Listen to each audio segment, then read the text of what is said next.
It was another Tuesday, or maybe it was Wednesday. Honestly, the days sort of bled into one another in this place.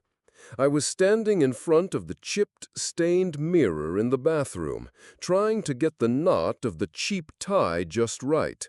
The fabric felt rough against my fingers, a stark contrast to the silk ties I usually favored. This whole setup, this dingy apartment in a forgotten corner of the suburbs, it was an experience. All for Emma, all for the sake of knowing. I took a deep breath, practicing the weary, humble look I'd perfected. The kind of look that said, I work hard, but life's a struggle.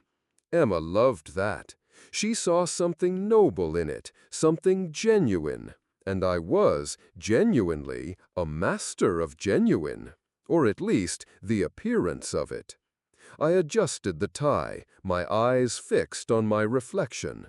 My jaw was set, the lines of my face carefully softened. Then it happened. Just a flicker.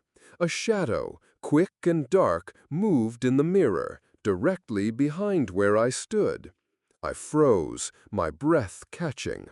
It was like someone had walked past the doorway, but the bathroom door was closed. Or I thought it was. I spun around, my heart giving a little thrum against my ribs. Nothing, just the faded wallpaper, a stack of old towels on a broken shelf. No one. I turned back to the mirror, a little laugh of dismissal catching in my throat. Just my imagination, I told myself. Too much coffee, maybe, or not enough sleep. The stress of this charade, it was getting to me. But then, as I watched my reflection, a little something shifted. The corner of my reflection's mouth, it pulled up, just a fraction, into a tiny, almost imperceptible smirk. It wasn't my smirk. I hadn't moved my mouth. It was like a ghost of a gesture, a millisecond behind my own will. Then it vanished. My eyes, they blinked, but the reflections didn't quite close at the same rate. There was a tiny, unsettling delay. I blinked again, harder this time. My reflection finally synced up. For a moment, a cold trickle ran down my spine. Just a trick of the light, I thought. My eyes tired, that's all. I shook my head, clearing it of the thought. I had to focus. Emma would be here soon. Had to make sure everything was perfect. The shabby chic vibe, the carefully placed signs of struggle. This was the opening act, after all, the first step in my little test. Later that evening, the early autumn air carried a crisp bite as I walked back to the apartment. Emma was coming over. I had spent the afternoon at work, which really meant I was holed up in my real penthouse office, watching the market, making calls, generally running an empire. It was exhausting, this dual life. Physically, even. Pretending to be tired was more tiring than actually being tired. I let myself into the apartment. The air was still, maybe a bit heavy. I tossed my keys onto the small, scratched wooden table, creating a louder clatter than it should have. The silence swallowed the sound quickly. I kicked off my shoes, the cheap faux leather ones I'd bought for this persona. My feet ached. I decided to lie down for a bit, just to rest my eyes before Emma arrived. The bed was old and lumpy, the mattress springs poking. I sighed, trying to adjust, trying to relax. The light from the single window was fading, casting long, bruised shadows across the room. Then I heard it, a soft, rhythmic sound. Tap, tap, tap, like a gentle rapping. It was coming from the old closet in the corner of the room. My muscles tensed. I held my breath, listening. Tap, tap, tap. It was definitely coming from inside. "Hello?" I whispered, my voice barely audible in the deepening twilight. No answer, just the persistent tap, tap, tap. It wasn't a mouse, it was too steady, too deliberate. And then a sound I almost didn't register. A whisper. So faint, so delicate, it was more felt than heard. Like a breath across my ear, a thought planted directly into my mind. A child's voice. It seemed to say, "Daddy, does our will cheat?" My blood ran cold. My eyes snapped open, wide. "Daddy? Our will?" A cold sweat prickled my skin. That was just a trick of the ears, my mind playing games. The pressure, it was really getting to me. I had to pull myself together. Emma would be here. I sat up, my heart hammering. The tapping stopped. Silence. I swung my legs over the side of the bed, feeling the worn carpet under my bare feet. I stood, slowly, my eyes fixed on the closet door. It was an old, wooden thing, probably cheap particle board under a thin veneer. I walked towards it, each step feeling heavy, unwilling. My hand reached for the doorknob, cold and metallic. I turned it, slowly, the old mechanism groaning as it disengaged. I pulled the door open, a sliver of darkness widening into a void. Inside, just old clothes, my poor Will wardrobe. A couple of faded shirts, some threadbare trousers. Nothing else. No child. No one. My throat felt incredibly dry, like sand had been packed in it. I swallowed hard, but the sound was loud, rough, like someone else in the room had cleared their throat. A dry, rasping sound that wasn't mine. I quickly shut the door, almost slamming it, but caught myself at the last second. Emma would hear. And what would I tell her? Emma arrived exactly 15 minutes later, bustling in with a radiant smile and a small brown paper bag. She looked so lovely, so vibrant, a warm splash of color in this otherwise drab space. "William!" she exclaimed, dropping the bag on the small coffee table. "You look exhausted. Have you been overworking yourself again?" I forced a smile, a little shaky, but convincing enough, I hoped. "Just a long day, my dear," I said, trying to infuse my voice with just the right amount of weary affection. The numbers just weren't adding up today at the accounting firm.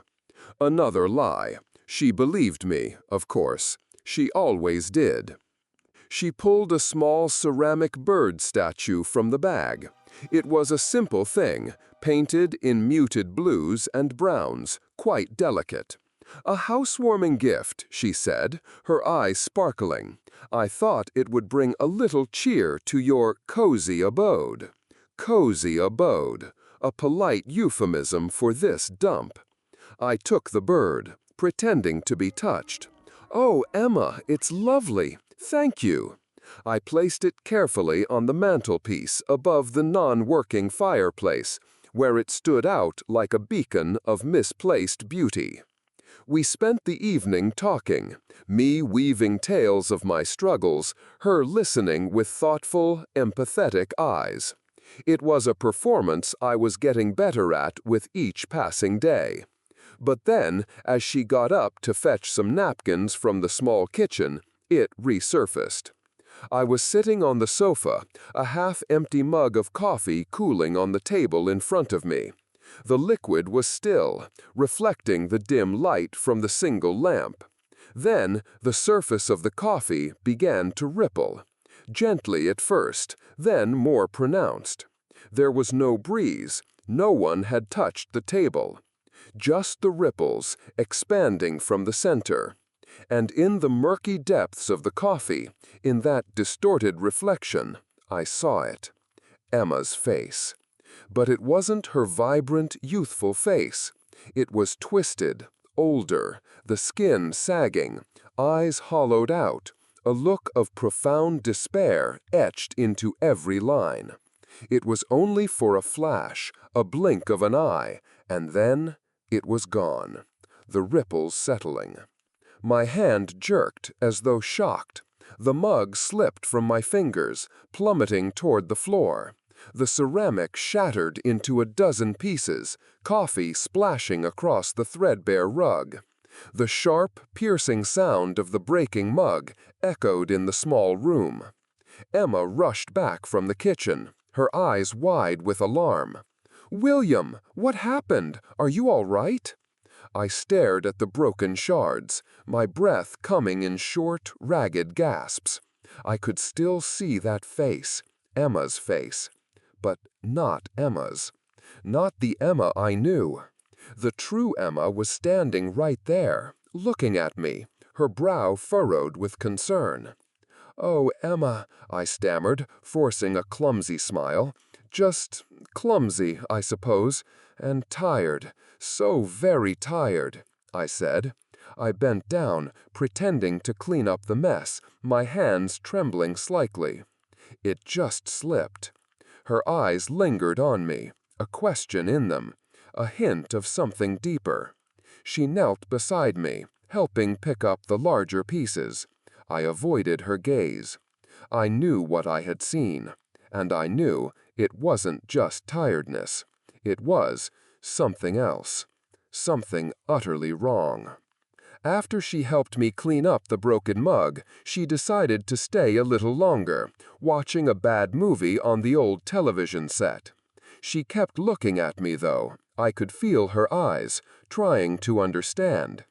I tried to act normal, but my mind was in turmoil. What was happening to me? To us? This whole charade, this lie, what was it doing? I started to wonder, to truly wonder, if playing this game was worth whatever it was brewing beneath the surface. I glanced at Emma, her profile illuminated by the flickering screen. Was she truly seeing me? Or was she, too, beginning to see something else entirely? Eventually, she decided to head home. "You need your rest, William," she said, kissing my cheek. "We can continue our little movie marathon another time." I nodded, grateful for the reprieve, even as a fresh wave of unease washed over me. That night, sleep refused to come.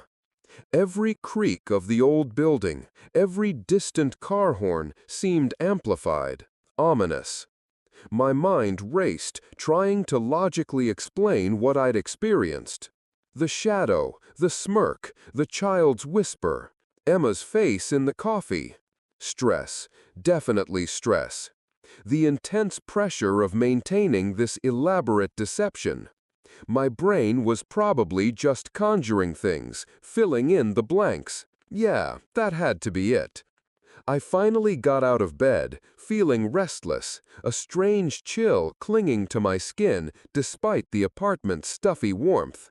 I needed a glass of water, something to soothe my raw throat. I padded barefoot into the kitchen, the floorboards groaning under my weight. I turned on the tap. The water gushed out, cold and clear. But then a faint scent reached my nose. Damp earth. And something else, metallic, like rust. It wasn't strong, but it was there, clinging to the steam, a subtle, unsettling aroma. I sniffed, trying to pinpoint it, but it seemed to dissipate as quickly as it had appeared, only to return the moment I lowered my head to the running tap. It clung. It was in the air, in my very breath, a smell that felt ancient. I filled the glass, my hand clenching around it. The smell lingered, stubbornly refusing to fade. I tried to dismiss it. Old pipes, maybe. Or just my overactive imagination, still playing tricks. I walked back to the living room, trying to clear my head, trying to shake off the lingering unease. I needed a distraction, something mundane, normal. I pulled out my phone, the screen lighting up the dim room. I started scrolling through the newsfeed, just looking for something, anything, to ground me back in reality. Then my thumb stopped. A headline flashed across the screen. It was so out of place, so specific, that it demanded my attention. Thorne Family Secrets, the vicious betrayal behind a billion-dollar empire. My blood ran cold again. Thorne, my family, my empire. What in the hell? I didn't remember ever seeing that article. I would have. I would have shut it down, had my PR team bury it before it ever saw the light of day. But there it was, sitting on my phone screen, undeniable. My thumb hovered, trembling over the link, a dreadful curiosity pulling me. But then a wave of panic surged. No, no, not now, not yet. I quickly pressed the power button, the screen going black, a sudden inky void. But instead of the familiar reflection of my own face on the now darkened surface, there was something else, a visage. An old man. His face was craggy, lined, his hair thin and wispy. His eyes were distant, yet knowing, filled with an ancient weariness, and something else, something I couldn't quite name, but it felt like accusation. He was staring back at me, directly from the black glass of my phone, a silent, damning presence. It was only for a fraction of a second, an image imprinted on my mind, etched into my very being. Then the reflection of my own face slowly, eerily, morphed back into view. My heart leaped into my throat. I dropped the phone as if it had burned me. It clattered to the floor, the sound harsh in the still apartment. I stood there, breathing heavily, trying to process what had just happened. My hands were shaking, badly. This wasn't stress. This wasn't fatigue. This was something else, something real. I thought about Emma, about what she might think, what she might see. Was my carefully constructed life starting to crack? Was this apartment, this symbol of my deception, truly a normal place? I walked back towards the wall, needing to lean on something, anything. My eyes fell on the old analog clock hanging above the mantel. The hour hand pointed vaguely to the early morning, the minute hand ticking away, almost invisible in the gloom. I watched it.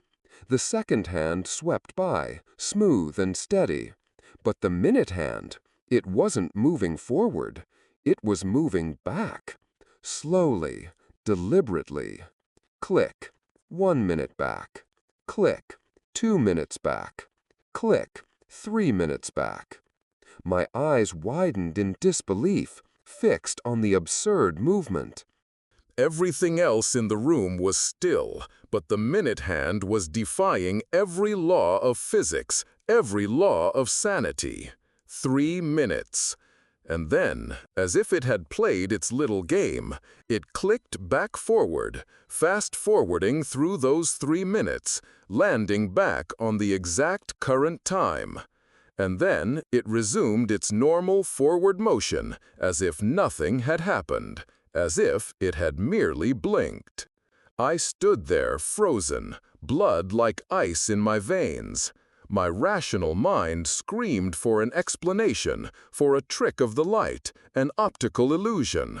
But my gut, cold and coiling in my stomach, knew the horrifying truth. Time itself was breaking in this place, and it was just starting. The weirdness with the clock had really messed me up. I mean, my brain kept trying to find a reason, some kind of electrical fault, a mechanism breaking down, anything. But clocks don't just rewind, not like that, not in front of your eyes. I must have stood there for a good 10 minutes, just staring at it, waiting for it to do something else crazy. But it just kept ticking, forward, normal again, as if nothing had ever happened. That's what got me, actually. The way it just went back to being normal, like it was mocking me. I didn't sleep much that night. Kept thinking about Emma, about what she'd make of all this. She was coming over again today. Another movie night. Another step in my brilliant, foolproof plan. Except the brilliant, foolproof plan was starting to feel less like a plan and more like a crumbling foundation. I could still smell that faint, damp earth scent from the tap, mixed with something metallic. It wasn't strong, but once you noticed it, it just lingered, like it had seeped into the walls. Emma arrived a bit later that day, her usual vibrant self, completely oblivious to the cold fear that had taken root in my gut. We settled onto the old, lumpy sofa, the kind of sofa you'd find in a place like this, worn brown fabric, suspiciously lumpy. We were halfway through some really bad rom-com, eating microwave popcorn, when it happened. I reached out for the throw pillow to put behind my back, just a simple faded cushion. My fingers brushed against the fabric, expecting that familiar, slightly rough texture. But what I felt, it wasn't fabric. It was coarse, cold, like touching a raw cement wall.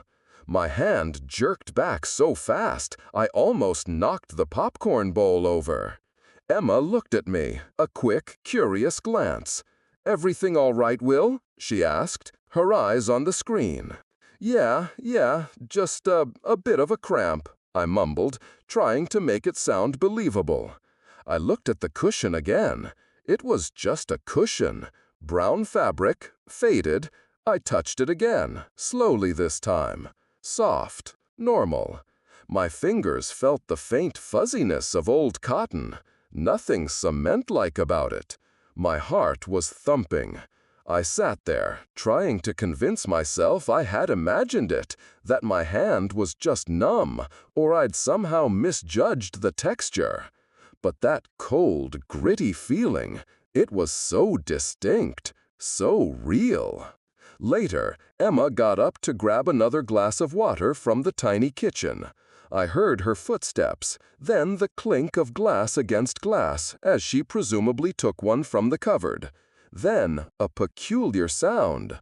She set the glass down on the small, scratched-up table. I heard the definite, clear clink of glass making contact. But it wasn't immediate.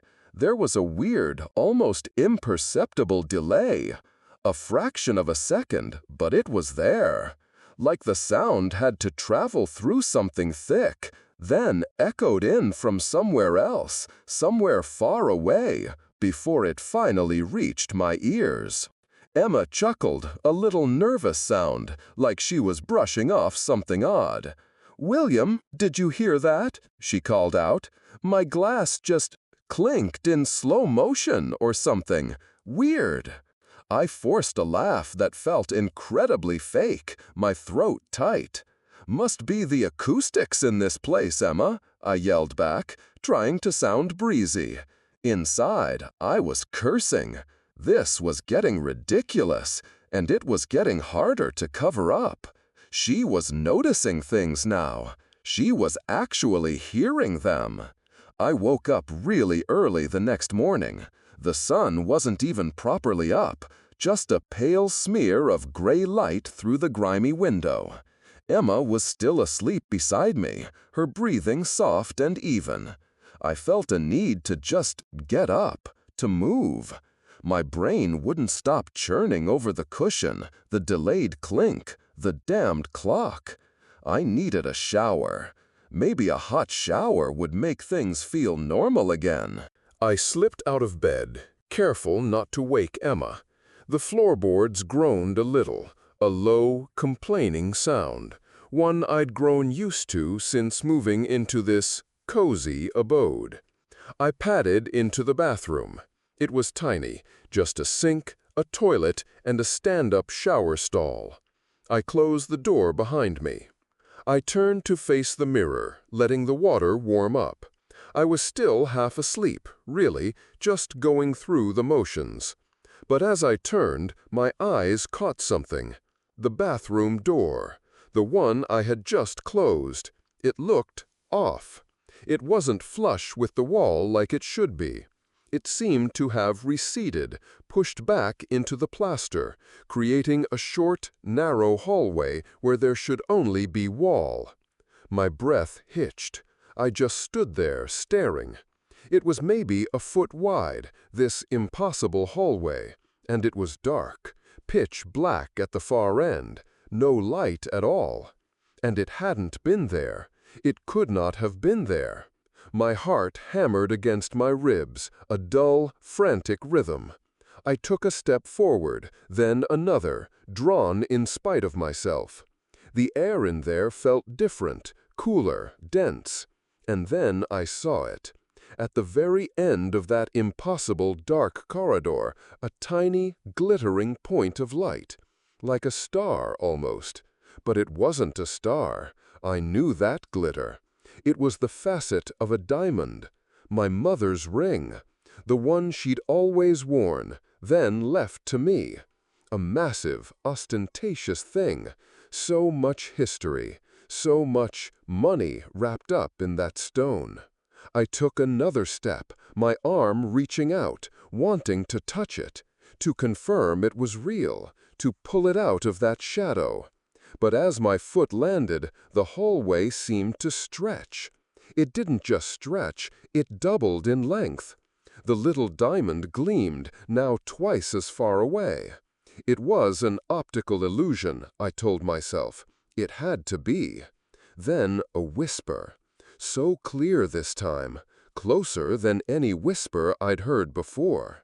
It wasn't a child's voice.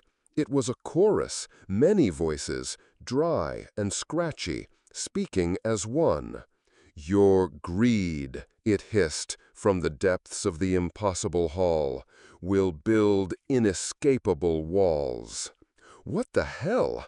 I scrambled back, bumping hard against the sink.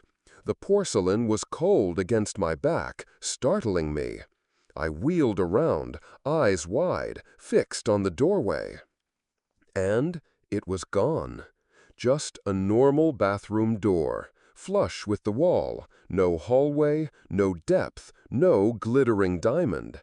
Nothing but the faded paint and the cheap wood. The water from the shower was still running, hot steam filling the small space. My legs felt like jelly, my hands were shaking, hard. I stumbled out of the bathroom, needing to get away. I practically ran back to the bedroom. Emma was still asleep, oblivious. I stood there, looking at her, watching the gentle rise and fall of her chest, and felt a cold tremor run through me. This thing, whatever it wasn't just playing games anymore. It was messing with space, with reality itself. And it knew about the Thorne family. It knew about greed. My family's greed. And what was it doing here, in this fake apartment? The ultimate symbol of my deception. A wave of fear, cold and heavy, washed over me. Fear of losing Emma, yes, but more than that, fear of being exposed. Of this whole damn thing crumbling down and taking every last bit of my life, my reputation, my carefully constructed world with it. The lie wasn't just hurting Emma anymore. It was eating us alive. Emma started to stir, a soft groan, a stretch. She blinked, then slowly opened her eyes. She looked at me, a gentle smile forming on her face. "Morning, Will," she mumbled, her voice thick with sleep. "Morning," I managed, my voice sounding rough. I tried to calm myself, to act normal. But my eyes were drawn to something else. Her housewarming gift, the little ceramic bird. It was sitting on the mantelpiece, just as she'd left it. but across its smooth, painted surface, a thin, jagged crack had appeared. It looked strange. Not a normal crack. It seemed to twist and turn, forming a distinct shape, almost like the head of an old, intricate key. Emma sat up, rubbed her eyes, then her gaze followed mine. She saw it too. Her eyes widened. "Will," she said, her voice filled with a sudden, sharp worry, Do you see that crack on the bird?" I just stared at it. The key-shaped fissure cutting across the bird's blue and brown feathers. It pulsed, almost, under my gaze. Like a scar. I couldn't bring myself to speak. My throat felt thick, clogged with dread. The tension in the apartment was a living thing now, a suffocating presence. We tried to talk later that morning. Emma was clearly agitated. "Will, I don't understand any of this," she said, her voice a little thin. "The sounds, the way things feel, the way my glass sounded, and now this," she pointed to the bird. "It's like this place is falling apart, or maybe we are." I wanted to tell her. I wanted to spill everything. Tell her about the test, about my fortune, about the strange premonitions, but the words just stuck. My big plan, my reputation, my control. It was all I had left. "Emma, darling, come on. It's just an old building," I said, trying to force a reassuring smile. It felt like my face was cracking.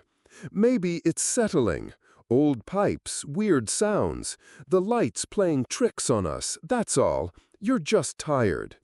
I reached for her hand, my own clammy and cold. "Look, why don't I take you back to your parents' place for a few days? Get some rest, clear your head." It was a lie, of course, a way to get her out of here, out of my hair, so I could figure this out, so I could control the narrative again. She pulled her hand away, slowly. Her eyes, usually so warm, were fixed on me. And they were different. "What did you just say, Will?" she asked, her voice flat, devoid of emotion. "My parents' place? You don't remember I don't have any family in this city? You know I moved here alone." My blood went cold. My smile froze. I stared at her. What was she talking about? Of course she had parents. She had a whole family. I had met them, had dinner with them. I could practically hear the wedding bells in the distance, visualize the stern but approving look of her father. I knew this. I knew this. My brain screamed at me, told me I was right. But her eyes... Emma's eyes were like dark, empty pools, and in their depth my reflection stared back. But it wasn't just slow, it was warped. An older version, thin lips stretched into a wide, chilling grin. A grin that wasn't mine. It was a sneer of pure malevolence. Like it was mocking me, like it had won. Panic seized me then, raw and wild. This wasn't just about me anymore. This was about her. What was happening to Emma? We stood there, just looking at each other. Or rather, I looked at her, and she looked through me, or at me, without really seeing. Her eyes were still reflecting that twisted image of me, that awful smirk playing on its thin lips. I lunged forward, grabbing her shoulders. "Emma, what are you talking about?" I pleaded, my voice hoarse. "Of course you have family. What's wrong with you?" She didn't react, just stood there, utterly still. Her eyes, those cold, empty wells, were fixed on something over my shoulder. And then she screamed. Not a human scream, not like any I'd ever heard from her. It was a high-pitched, wailing sound, full of such utter terror and pain that it scraped at my very soul. I spun around, with her in my arms, trying to see what she was looking at. Nothing, just the faded, ugly wallpaper. I hugged her tight, my own body trembling now, trying to soothe her, to pull her away. "Emma, Emma, it's okay," I whispered into her hair, my voice cracking. "We need to get out of here. Just calm down. We're going." I tried to pull her towards the apartment door, but the door, it wouldn't open. I twisted the doorknob, feeling nothing, just a dull resistance. It was locked, stuck. My fingers fumbled, frantically twisting, pushing. It clanked, a dry, metallic sound, but the door stayed put. "Come on," I grunted, pulling with all my might. Emma was still screaming, a sound that was starting to feel less like her and more like a recording, a playback of someone else's terror. Her body felt stiff in my arms. I threw my weight against the door. Nothing. It felt like trying to push against a concrete slab. Emma's wails just grated on me, louder and louder. I pushed again, harder this time, with both hands. I felt a faint shudder, a groan from the old wood, and then, with a sudden sickening lurch, it sprang open. I stumbled backward, dragging Emma with me. We tumbled into the hallway, gasping for breath, tripping over our own feet. I pulled Emma to her feet, holding on to her so tight my fingers dug into her arm. My chest ached, my lungs burned. I looked back at the apartment, then down the hall. Everything felt different. The hallway itself seemed longer, narrower than it ever had. The pale yellow lights above flickered, hard and bright, then dim, then bright again, painting the walls in shifting stripes of shadow and sickly light. It created impossible corners, places that shouldn't be dark but were, deep and impenetrable. And the doors, the other apartment doors, they looked further away now, like the entire reality of this building had stretched, distended, just slightly, enough to push everything out of alignment. Emma was still whimpering, a broken sound. I just needed to get her out of there, get her away from this place, away from whatever this thing was, whatever it was doing to her, to us. I had to. It was beyond my control, all of it. I tried to guide Emma, to push her towards the fire escape, towards the stairs, anywhere away. But she resisted. Her feet dug into the worn carpet of the hallway. I looked at her, pulling at her arm. She was staring at something. It was too much. The walls, the flickering lights, Emma's strange, emotionless face, then that scream. I could feel my own mind fraying, tiny threads snapping one by one. I needed her to look at me, to hear me, to be Emma again. "Emma, please, we need to go," I begged her, my voice raw. I tried to pull her gaze back to me, to look into her eyes, to find the Emma I knew. But when I stared back, I saw it again. My face, reflected in her eyes. But it wasn't just distorted. It was old, incredibly old. A face ravaged by time and fear and something else, something deeply ugly. Thin lips, whispering wordlessly, but I heard it somehow. It was me, but not me. A future me? A judgment? The same accusation I had seen from the old man on my phone. Then a cold blast of air, like someone had opened a freezer door right behind me. I shivered, a deep, bone-rattling cold. I spun around, my head snapping back. My eyes darted around the hallway, then back to the apartment door, the one we had just barely escaped from. And that's when it hit me. All at once, like a punch to the gut. Every reflective surface in the hallway, everything that could catch the light, the shiny metal plate on the fire alarm, the glass of the emergency light fixture, even the polished surface of the old dark handrail, they all flared, not with light, but with images. Nightmarish, overlapping images. Scenes, flashes of them, burning into my vision.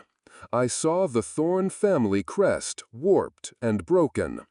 I saw men in old-fashioned suits, their faces distorted by greed, shaking hands over something dark and glinting. I saw a scene, so distinct, of my own grandfather, his face snarling, pushing another man into a dark pit. And then I saw myself. A clear reflection of me, but with that same thin, sinister grin from Emma's eyes, holding a small ring, a diamond engagement ring, and laughing as I threw it into a roaring fire. And then another image, right beside it. Emma, my beautiful Emma, kneeling on the ground, crying, her hands clasped together, pleading silently.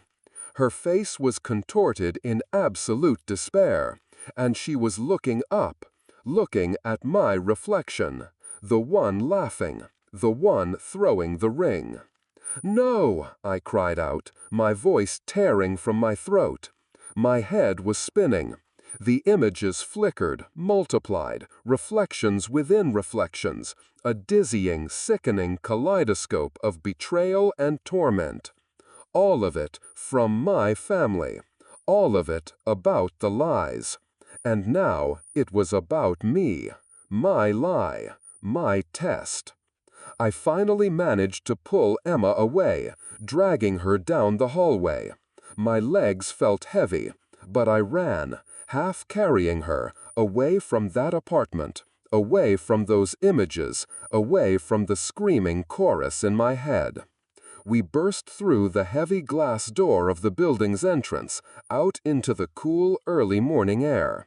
We stumbled onto the sidewalk, gasping, collapsing against the damp brick wall of the building. My chest heaved. Emma was still making those awful broken sounds, clutching at me. I looked back. The apartment building stood there, quiet. The door we had just burst through, now closed. I looked up at the window of my apartment, the fake one. It was just a window. The curtains were drawn. Nothing out of place. It looked terrifyingly normal, like none of it had ever happened. "We have to go," I whispered, my voice rough, more of a croak. "We have to get away from here." I pushed myself off the wall, trying to pull Emma up with me. I took one step, then another, trying to put distance between us and that place. Then I heard it. A whisper. My name. Will. It was Emma's voice. I turn, my heart leaping. She was standing there, by the main entrance. No, not by the entrance. She was standing in front of the apartment door, the one we had just fled from. She had walked back. She was just standing there, looking at it. "Emma, no! What are you doing?" I tried to run back to her, but my legs felt impossibly heavy. She turned to me. Her eyes, they were completely devoid of color, empty, like glass marbles. Her face was calm, too calm. She smiled then. Not her warm, gentle smile. This was a slow, deliberate curve of the lips, cold and calculated. She raised her hand, slowly, deliberately, and she knocked 3 soft, gentle taps on the gray-painted wood of the apartment door. Tap, tap, tap. And from inside, though the door was thick, I heard it, a soft, distinct click, like a lock disengaging. Then Emma's voice, clear and resonant, completely unlike her own, echoed in the silent hallway. "Welcome home, Will. Of course, we're not going anywhere." Her eyes were fixed on me. They weren't blue anymore. They were like deep, dark wells. And I knew, with a horrifying certainty, that Emma wasn't Emma anymore. She was just a shell. And whatever had been inside that apartment, whatever had been playing with time and space and reflections, it was in her. And it was waiting for me. The air outside had been cool, almost like a blessing, just moments ago. Now, though, standing in the hallway, with Emma just there, knocking on that wretched door, I felt colder than I ever had. It was a cold that settled deep in your bones, a cold that wasn't about the temperature. "Emma, no," I tried to say again, my voice a croak. I took a step towards her, maybe two. My legs felt heavy, like they were made of lead, like the hallway itself was pushing against me. Everything was wrong. Her eyes, those empty glass marbles, fixed on me. And then that smile. It wasn't Emma's smile. It was thin, stretched, like something pulled too tight over a skeleton. "Welcome home, Will," she said again, her voice clear, resonant. It was not her voice. It couldn't be. It was too precise. "Of course, we're not going anywhere." And then she pushed the door, the one that had been stuck, the one that had fought me just seconds earlier. It swung open, easy, silent, revealing the dimly lit interior of the apartment. Our apartment. My lie. I stumbled back, my feet sliding a little on the worn carpet. Emma walked in first, her steps unnaturally light, almost gliding. I followed, because what else could I do? Every instinct screamed at me to run, to bolt, to smash through a window if I had to. But my feet just moved, like I was being dragged by an invisible string. The apartment felt different now. No, that wasn't right.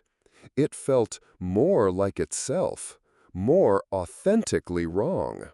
The faint smell of damp earth was stronger now, mixed with something metallic, something like old blood and rust.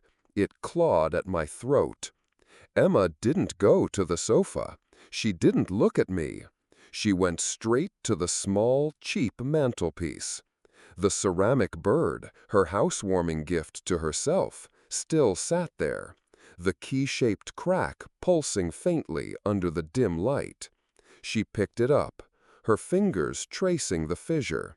Her face, utterly devoid of any expression, seemed to soften for a bare second.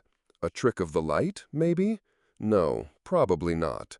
Nothing here was a trick of the light anymore.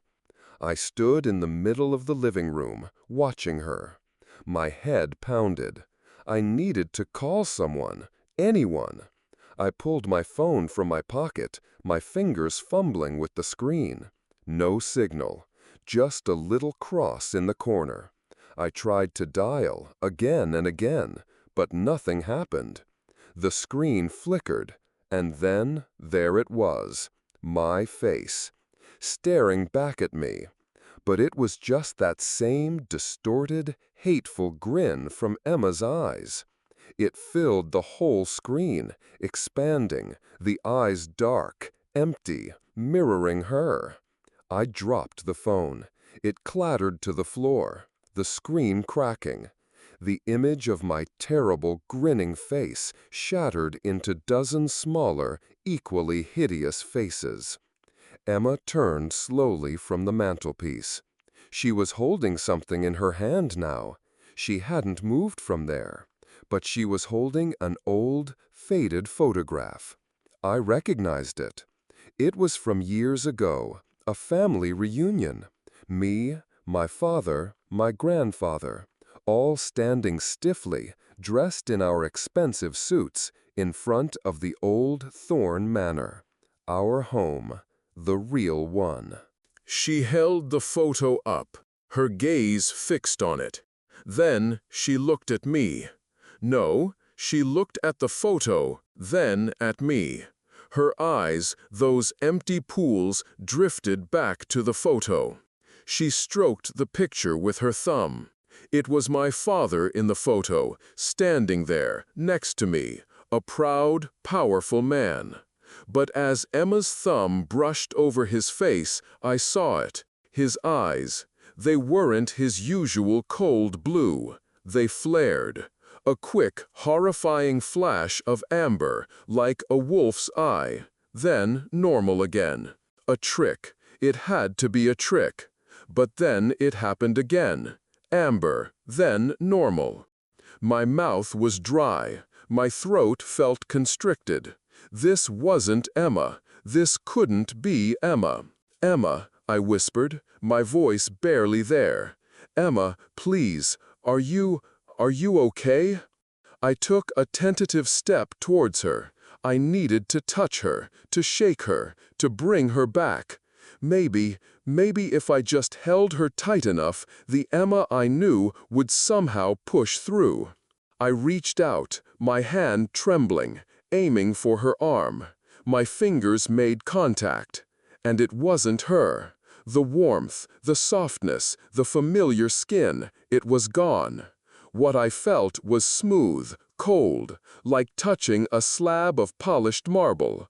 Or perhaps something older, something harder, something not alive. I snatched my hand back, a gasp catching in my throat. At that exact moment, I heard it. A whisper.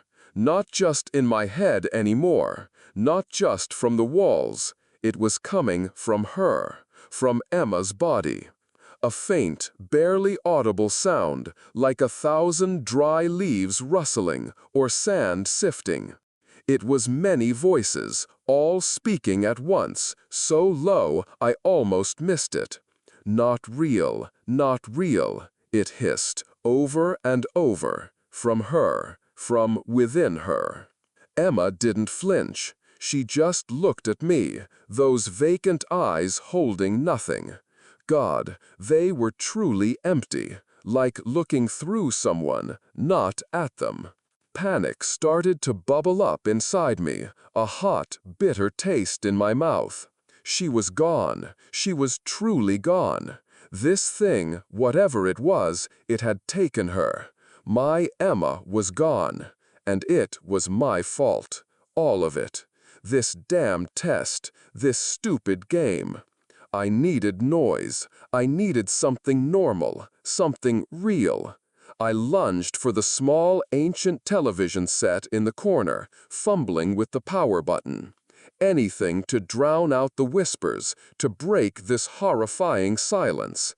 The screen flickered to life, showing only static, a churning storm of black and white noise.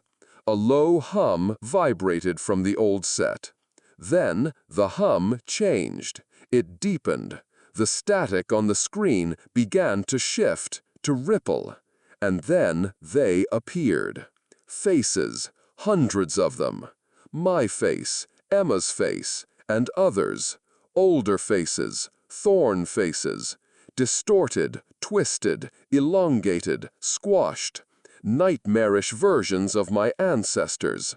They were all there, one after another, or sometimes all at once, overlapping, merging into a grotesque collage of torment.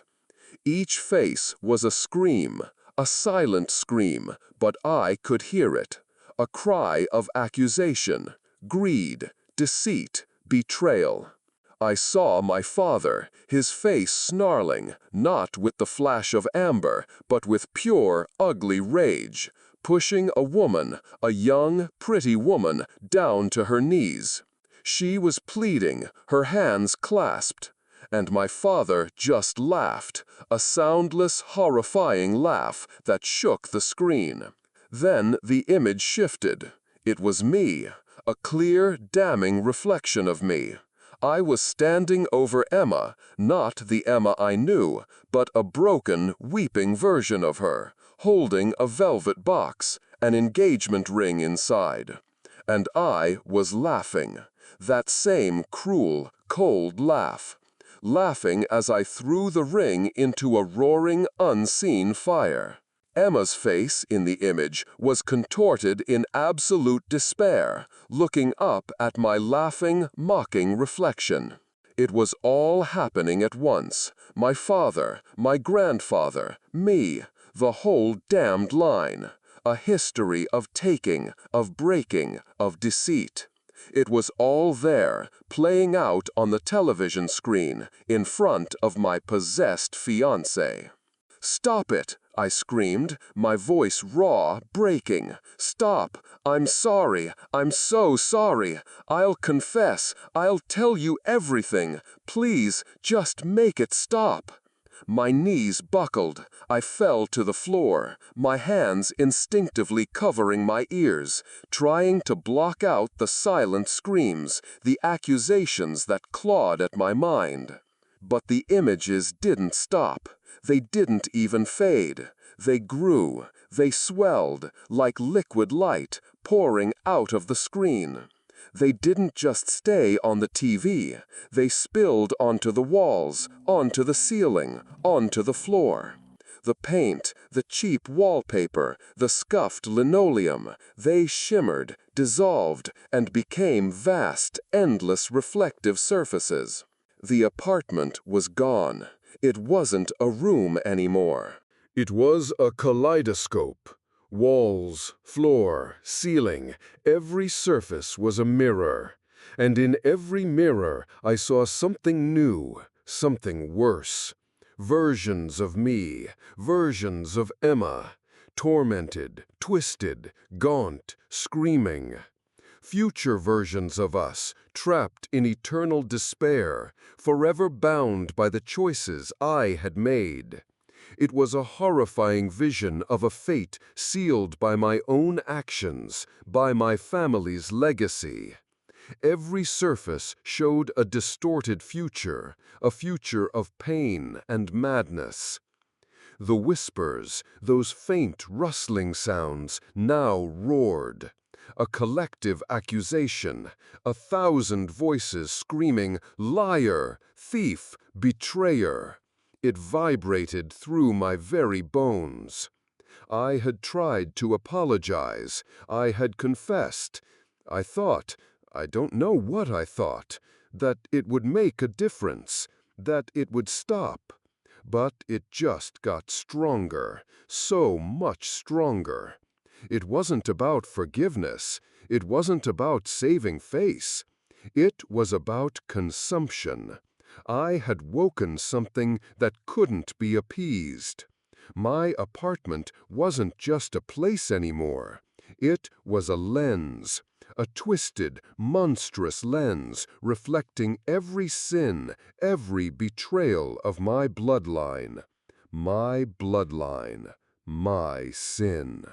I pushed myself up, scrambling to my feet, my legs like jelly, my head swimming. I turned to Emma. She was still there, in the middle of the room, surrounded by the swirling, merging reflections. Her face was calm amidst the chaos, her eyes still empty. "Emma!" I screamed, my voice cracking, desperate, pleading. "Emma, I'm sorry. I really am. I love you. Please forgive me. I'll tell everyone, the truth, everything. Just please." She looked at me. No spark, no recognition. Just those endless, dead eyes. She raised her hand, slowly, deliberately. Her fingers were long, pale, almost translucent in the dancing light of the reflections. She took one step, then another, until she was directly in front of me. She reached for my face. I didn't flinch.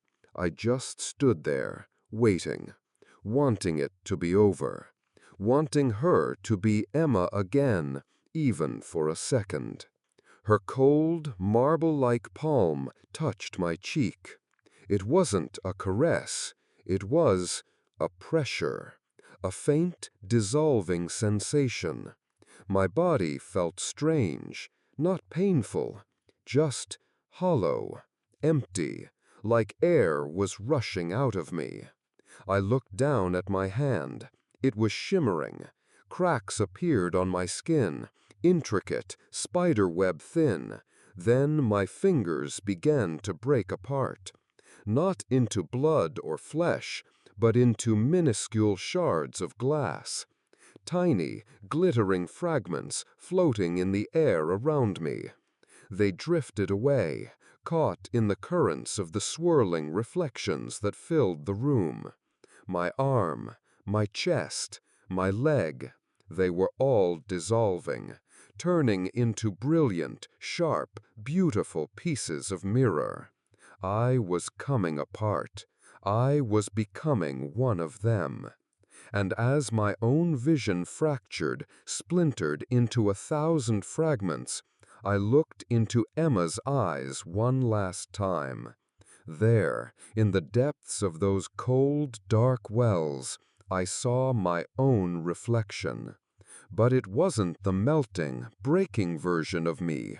It was whole, intact, and it was smiling. That same thin, cruel, triumphant smile. A smile that spoke of pure, unadulterated evil. It wasn't me anymore. It was the thing that had won. Emma's lips curved into that dreadful, knowing smile again. Her voice, that awful, resonant voice that wasn't hers, echoed around the space, which was now just an infinite maze of distorted light and reflections. "Don't worry, Will," she said, her head tilting slightly. "We'll be here forever, together." And then everything shattered. My consciousness dissolved into a maelstrom of light and sound. I was everywhere, nowhere. I was every reflection, every broken piece of mirror. I was trapped forever. The old building, number 14B, stands silent now, has stood silent for years. The cheap, gray-painted door of apartment 3B is sealed shut. A notice from the city tacked onto it, citing structural instability. They tried to fix it, I heard. The landlord did. Said the walls kept changing, the lights flickering on their own. Said things kept appearing and disappearing, but they couldn't touch it, couldn't truly seal it, because it was never truly about the building. Sometimes, late at night, if you walk past, you can still see them. Faint, blurry reflections on the grimy windows, on the chipped paint of the door, even on the uneven surface of the sidewalk right outside. A man, screaming, his face twisted in an endless silent agony, lost in what looks like a maze of bright, sharp light. He is everywhere. And sometimes those whispers, dry and scratchy, still seep out from the